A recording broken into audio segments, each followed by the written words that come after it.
Hi friends, எல்லாருக்கும் வணக்கங்க. இப்போ சமீபத்தில் பார்த்தீங்க அப்படின்னா கொல்கத்தாவில் ஒரு லேடி டாக்டர் வந்து ரேப் பண்ணப்பட்டு கொல்லப்பட்டாங்க.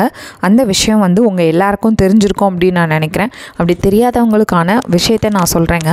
அதாவது கொல்கத்தாவில் பார்த்தீங்க அப்படின்னா பிஜி டாக்டர், அதாவது எம்பிபிஎஸ் முடிச்சுட்டு பிஜி படிப்பாங்க இல்லையா, அதில் செஸ்ட் மெடிசன் டிபார்ட்மெண்ட்டில் பிஜி படிச்சுட்டு இருக்கக்கூடிய ஒரு மருத்துவர், ஒரு பெண் மருத்துவர். அவங்களுக்கு பார்த்தீங்க அப்படின்னா 30 வயசு ஆயிருக்கு.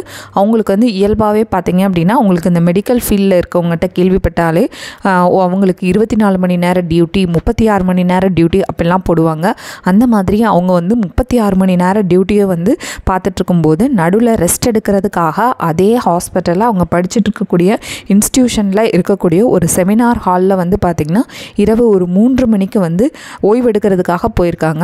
அந்த ரெஸ்ட் எடுக்கக்கூடிய சமயத்தில் பார்த்திங்க அப்படின்னா, அதாவது மீடியாக்களில் இப்போ வரைக்கும் வெளியில் வந்திருக்கிறது, அவங்க அரெஸ்ட் பண்ணி நம்ம எல்லாருக்கும் சொன்னது பார்த்திங்கன்னா சஞ்சய் ராய் அப்படிங்கிற ஒருத்தன் வந்து அந்த சிசிடிவி கேமராவில் பதிவானது மூலமாக இவன் தான் வந்து ரேப் பண்ணி கொன்னிட்டான் அப்படிங்கிறது தான் இப்போதைக்கு வெளியில் வந்திருக்குங்க. ஆனால் உண்மையான விஷயம் வந்து நடந்தது வேறு. அதாவது அவங்களுடைய போஸ்ட்மார்ட்டம் ரிப்போர்ட்டை வந்து பார்த்திங்க அப்படின்னா, அதை போஸ்ட்மார்ட்டம் பண்ணது அவங்க கூட படிக்கக்கூடிய சக ஒரு மருத்துவ மாணவர் தான். அவங்களுடைய பிஜிஸ் இருப்பாங்கள்ல, அவங்க சீனியர்ஸ், இவங்க தான் வந்து அவங்களுடைய போஸ்ட்மார்ட்டம் வந்து பண்ணியிருக்காங்க. அப்படி போஸ்ட்மார்ட்டம் பண்ணும்போது பார்த்திங்க அப்படின்னா இது சொல்லும்போதே அவ்வளோ கஷ்டமாக இருக்குங்க. அந்த அளவுக்கு கொடூரங்கள் வந்து நிகழ்ந்திருக்கு. அதாவது அந்த டாக்டர் வந்து கண்ணில் வந்து ஸ்பெக்ஸ் போட்டிருப்பாங்க. அந்த ஸ்பெக்ஸை வந்து உடச்ச அந்த கண்ணு ஃபுல்லாக வந்து நோண்டியிருக்காங்க. அது மாதிரி அவங்களுடைய மார்பகங்கள்லாம் கடித்து குதறியிருக்காங்க. வாயில் ரத்தம் வந்திருக்கு, கண்ணு ஃபுல்லாக ரத்தம் வந்திருக்கு.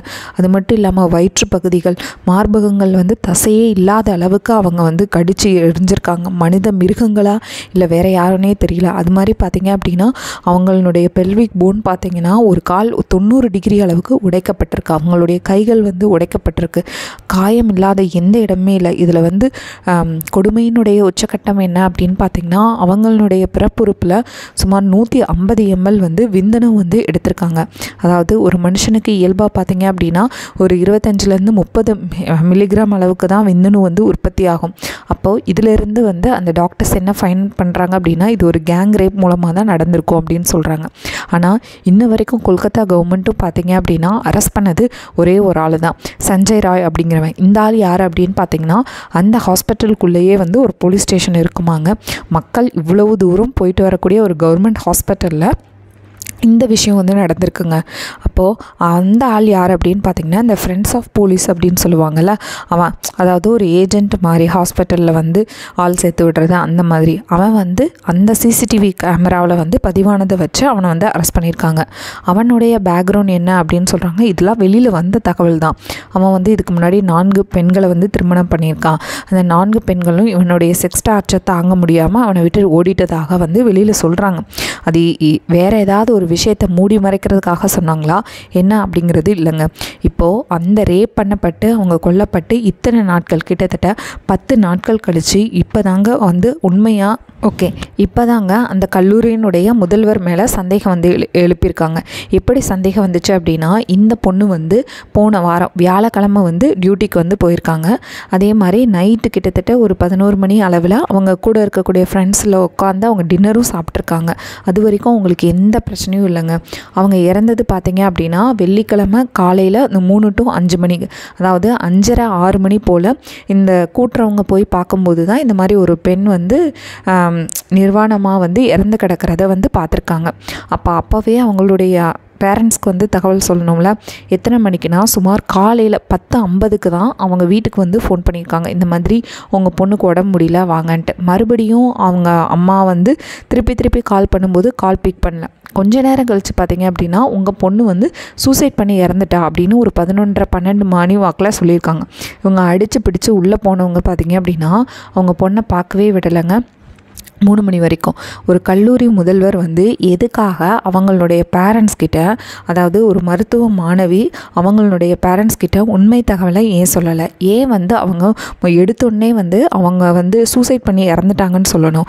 அதாவது சூசைட் பண்ணி இறந்தவங்க முழு ட்ரெஸ்ஸு இல்லாமல் இந்த மாதிரி இரத்த காயங்களோடு தான் இறந்துருப்பாங்களா? அதை வந்து அவங்களுடைய பெற்றோர்கள்கிட்ட மறைச்சது முதல் குற்றம். அது மட்டும் இல்லாமல் அவங்க வந்து 3 மணி வரைக்கும் ஏன் பார்க்க விடலை அந்த முதல்வர் அப்படிங்கிறதாங்க அடுத்த கட்டம். அடுத்து என்ன பண்ணியிருக்காரு அப்படின்னு பார்த்திங்கன்னா, அவசரமாக வந்து அந்த செமினார் ஹால் இருக்குல்ல, அதை சுற்றி இருக்கக்கூடிய எல்லா அறைகளும் ரெனோவேட் பண்ணியிருக்காரு. அதாவது திருப்பி புதுப்பிச்சிருக்காரு. இது எதுக்காக பண்ணணும்? அப்போ இது எல்லா டவுட்டும் அந்த கல்லூரி முதல்வர் மேலே திரும்புது. அது மட்டும் இல்லாமல் இந்த முதல்வர் பார்த்திங்கன்னா இதுக்கு முன்னாடி நிறையா பண ஊழல்லையும் நிறையா இந்த மாதிரி பெண்கள் பாலியல் ரீதியாக வந்து துன்புறுத்துறதுலையும் நிறைய விஷயங்கள்லாம் மாட்டியிருக்காருங்க. அது மாதிரி நிறையா ஹாஸ்பிட்டல்ஸ் வந்து இவர் ட்ரான்ஸ்ஃபர் பண்ணி இந்த இடத்துக்கு வந்திருக்கார். அப்போது இவர் மேலே தான் அதிகமான குற்றங்கள் வந்து நிகழ்ந்திருக்கக்கூடிய வாய்ப்புகள் இருக்குது அப்படிங்கிறத சந்தேகிக்கிறாங்க. இப்போ என்னதான் சஞ்சய் ராய் அப்படிங்கிற ஒரு ஆளை வந்து அரெஸ்ட் பண்ணி இவங்க கண்டுடைப்பு பண்ணாலும் இதுக்கு பின்னாடி இருக்கக்கூடிய கேங் யார்? எதுக்காக இந்த பொண்ணை வந்து ரேப் பண்ணி இவ்வளவு தூரம் கொடூரமாக வந்து தாக்கியிருக்கணும்? அது மட்டும் இல்லைங்க, இப்போது இந்த பொண்ணை ரேப் பண்ணது பார்த்திங்க அப்படின்னா அந்த கல்லூரியினுடைய முதல்வர் அவங்கள சார்ந்திருக்கக்கூடிய 4 பேராக தான் இருக்கக்கூடிய வாய்ப்பு இருக்குது. ஒன்று, இவங்க வந்து எந்த டைமுக்கு வந்து ரெஸ்ட் எடுக்க போவாங்க, எந்த டைமுக்கு வந்து இவங்க வெளியில் இருப்பாங்க, அதுவும் ஒரு காரணம். அது மட்டும் இல்லாமல் இந்த பெண்ணுக்கு பார்த்திங்கன்னா இன்னும் 1 மாதத்தில் திருமணம் இருக்கக்கூடிய சூழ்நிலையில் இப்படி நடந்திருக்கு. அப்போது இந்த பொண்ணை யாரோ அடையணும்னு நினச்சிருக்கக்கூடிய ஒருத்தவங்க தான் இவ்வளவு ப்ரூட்டலாக வந்து ரேப் பண்ணி அவங்கள வந்து கொண்டிருக்காங்க. இதில் இன்னொரு விஷயம் என்ன அப்படின்னு பார்த்தீங்கன்னா, இன்றைக்கி இவ்வளவு தூரம் ரேப் பண்ணி ஒரு கொல்லப்பட்ட ஒரு மாணவி தான் உங்களுக்கு கண்ணு முன்னாடி தெரியுதே ஒழிய, மெடிக்கல் ப்ரொஃபஷனல்ஸில் இருக்கக்கூடிய எத்தனையோ டாக்டர்ஸ் வந்து இந்த மாதிரி நிறையா ஹராஸ்மெண்ட்டுக்கு வந்து உள்ளாக்கப்படுறாங்க. அவங்க எவ்வளவோ கனவுகளோட படித்து அவ்வளவுதையும் சாக்ரிஃபைஸ் பண்ணி 30 வருஷம் அவங்களுடைய உழைப்பில் தான் இவ்வளோ இடத்துக்கு வந்திருக்காங்க. இதில் இருக்கக்கூடிய சில ஆண்கள், ரொம்ப குறுகிய எண்ணம் படித்த ஆண்கள் பார்த்திங்க அப்படின்னா அவங்களுடைய பாலியல் ரீதியாக துன்புறுத்துறதுக்கு பயந்துட்டே நிறைய பெண்கள் வந்து முன்னேற முடியாமல் அவங்க வந்து பின்தங்கிறாங்க. எவ்வளவோ கஷ்டத்தில் நடுவில் தான் ஒவ்வொரு பெண்களும் வந்து மேலே வரணும்னு நினைக்கிறாங்க. இந்த மாதிரி ஆண்கள் பண்ணுறதுனால உங்களுடைய ஆண்மைத்தன்மையை இந்த முறையில் தான் நீங்கள் காட்டணுமா? இந்த மாதிரி ஆண்மைத்தன்மையை நீ வெளிப்படுத்தி தான் ஒரு ஆண் அப்படிங்கிறத நிரூபிக்கணும் அப்படின்னா உன்னைய பெற்றவங்களுடைய வளர்த்தவங்களுடைய குற்றமாக தான் இது வந்து நம்ம சொல்ல முடியுது. அது மட்டும் இல்லைங்க, இப்போ நான் உங்கள் முன்னாடியே இந்த கேள்வியை நான் வைக்கிறேன். இந்த பொண்ணை ரேப் பண்ணி கொன்றதுக்கான காரணம் ஒன்று, இந்த பொண்ணை வந்து அடையணும்னு நினச்சிருப்பாங்களா? இல்லை இந்த பொண்ணுடைய பிஜி சீட்டை நம்ம எடுத்தோன்னா அது வேறு யாருக்கும் கொடுத்தோம் அப்படின்னா அது மூலமாக பல கோடி லாபம் பார்க்கலாம்னு அவங்க நினச்சிருக்காங்களா? இல்லை இது எதிர்ச்சியாக நடந்துறதுக்கான வாய்ப்பு என்னை பொறுத்த வரைக்கும் இல்லைங்க. ஏன்னா இவ்வளவு பெரிய இன்ஸ்டிடியூஷனில் கரெக்டாக அந்த டைமில் ஏன் இந்த ரேப் விஷயங்கள் நடந்துட்டு இருக்கும்போது கிட்டத்தட்ட 45 நிமிஷம் வந்து அந்த பொண்ணு உயிருக்கு போராடி இருக்காங்க. அப்போ வரைக்கும் அந்த ஏரியா பக்கம் யாருமே வரல அப்படின்னா யாரையுமே வரவிடாமல் தடுத்தது யார்? அப்போ இது எல்லாமே ஒரு ப்ரீ பிளான் தான். இன்ன வரைக்கும் கொல்கத்தா கவர்மெண்ட் இந்த நிமிஷம்தான் வந்துட்டு அதாவது அந்த கல்லூரி முதல்வரை வந்து அரெஸ்ட் பண்ணியிருக்காங்க. அப்போ இதுக்கு பின்னாடி இது வந்து திரைமறைவில் இப்போ நம்மளுக்கு வந்து நியூஸில் வராதக்கூடிய விஷயங்கள் என்ன அப்படின்னு பார்த்திங்கன்னா, இது இல்லாமல் அந்த முதல்வர் இல்லாமல் 19 பேரை வந்து அரெஸ்ட் பண்ணியிருக்காங்க. இந்த முதல்வரை மட்டும் கிட்டத்தட்ட 20 மணி நேரம் தூங்க விடாமல் விசாரணை பண்ணியிருக்காங்க.